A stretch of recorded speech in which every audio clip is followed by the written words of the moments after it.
Alright, let us consider chemical change. Chemical change is a type of change that is irreversible. In this type of change, entirely new substances are formed. So this type of change is permanent, so we cannot get back the original substance that has changed. And most of the time, this kind of change is always accompanied by large amount of heat. So we have several examples of this kind of change in our everyday life. So let us see some of the examples of chemical change in the world. First of all chemical decomposition are chemical change. So because we cannot reverse them back. For example, when an organism dies, such organism will decay and it cannot become the original organism again. Now, watch this rat. This is a dead rat, and in fact, this rat is decayed. There is no way this rat can return back to the original rat because this decay is a decomposition process. It's a chemical process which is irreversible. So decomposition is a good example of chemical change. Similarly, look at this leaf. This is a decayed leaf, a decomposed leaf. There is no way this leaf can return back to the fresh leaf. So decomposition is a chemical process. So it's a chemical change that is irreversible. Now, watch this food. This is the delicious food that we always eat. So after eating the food into our stomach, it will pass through the digestive system. Then after the digestion of the food, we will release it out as feces. Now this is feces. Feces is just like the digested food that we eat. So this is the end product of the food that we eat. There is no way this can return back to the original food. So because this is a decomposition process and it's a chemical process and it's a chemical change that cannot be reversible. Now, another example of chemical change is all combustion processes. Combustion simply means burning of a substance in the presence of oxygen, or simply burning of a substance in air. So now, anytime we burn substances like wood or coal in air, you know that the final product cannot return back to the original product because there will be a permanent change in the substance. For instance, if you burn a firewood, the firewood will turn to charcoal and finally to ashes. The ashes cannot return back to the charcoal, and at the same time, the charcoal cannot return back to the original firewood.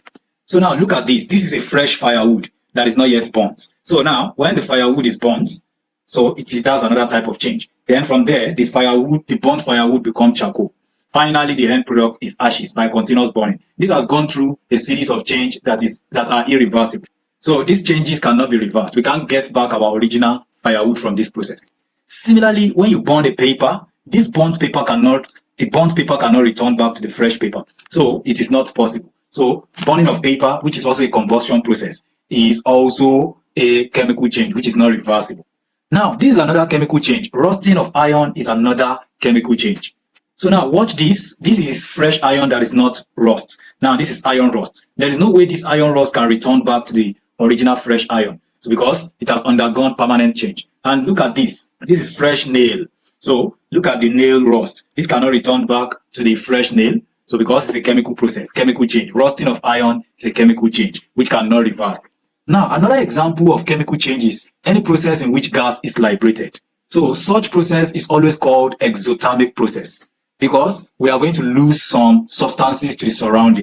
So there is no way we can get back the original substance 100% because it is an exothermic process. We have lost some part of the substance. Now, all of these are exothermic process, like burning of wood is an exothermic process because we are going to lose gas to the surrounding. So in which such gas cannot be regained again. So, and it will lead to permanent change in the wood. So this is another one where we have heat, where we lose heat to the surrounding. This is another exothermic process.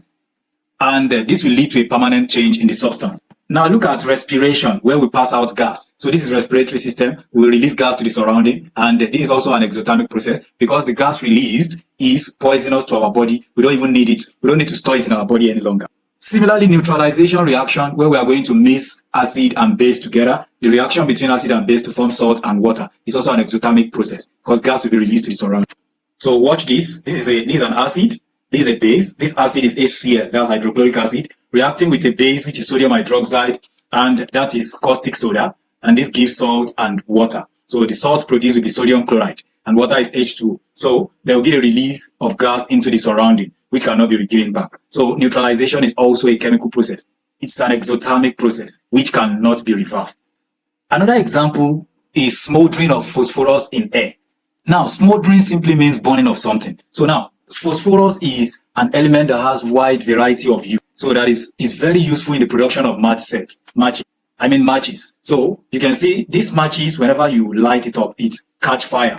It produces flame. So such flame will release gas to the environment. We cannot regain our matches back from the original. We cannot regain the original matches again. So the side of the matchbox, this side that produces fire, that produces flame, is made of phosphorus. And then this head is also made of phosphorus. Look at the man displaying this experiment. Smoldering of phosphorus. This is also an exothermic change. It's also a permanent change that cannot be reversed. So now, this is original matchstick. So after burning, so this is the burning process. Then finally, this is the end product of matchstick. It will burn down to this or completely burnt. So this burnt matchstick cannot return back to the original matchstick. So because that's a chemical process, it's a chemical change that cannot be reversed.